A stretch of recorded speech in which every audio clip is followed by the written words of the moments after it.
Baba samahani, mimi nilikuwa naomba nirudi nyumbani kwa siku kadhaa. Mambo yangu sasa hivi hayaeleweki. Ila mambo yangu yakikaa sawa tu. Mimi uko naondoka, kwa naomba unistiri mwanao. Wewe si uliondoka kwangu kwa dharau, kwa kiburi na jeuri, si ndio? Sasa sikia. Baki huko huko ulipo.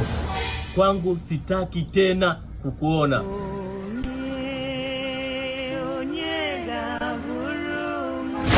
Mganga, mimi shida iliyonileta hapa kubwa, mimi nataka kuwa tajiri. Yaani huu maskini nishauchoka, mimi nisiwe muongo, nimeuchoka.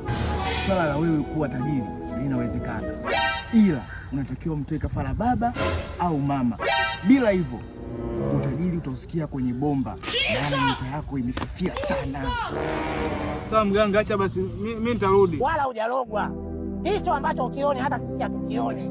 Hali ni mbaya, hali ni ngumu kila mahali. Hello. Kaka, huku mzee kazidiwa ghafla. Yaani kama sio leo wa kesho, fanya uje nyumbani haraka sana. Sawa anakuja. Until I see. Umesikia mganga? Mimi nimepigiwa simu nyumbani, nimeambiwa mzee wangu anaenda kuaga dunia, anataka atupe wosia. Sasa mimi nimekuja unipe ile dawa.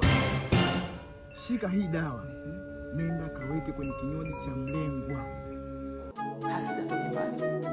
Hasida ni ndugu yako. Unaishi naye katika nyumba moja.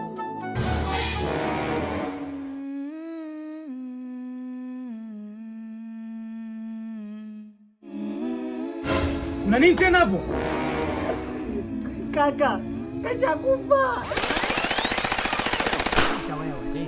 Kisha kabisa. Telea pote.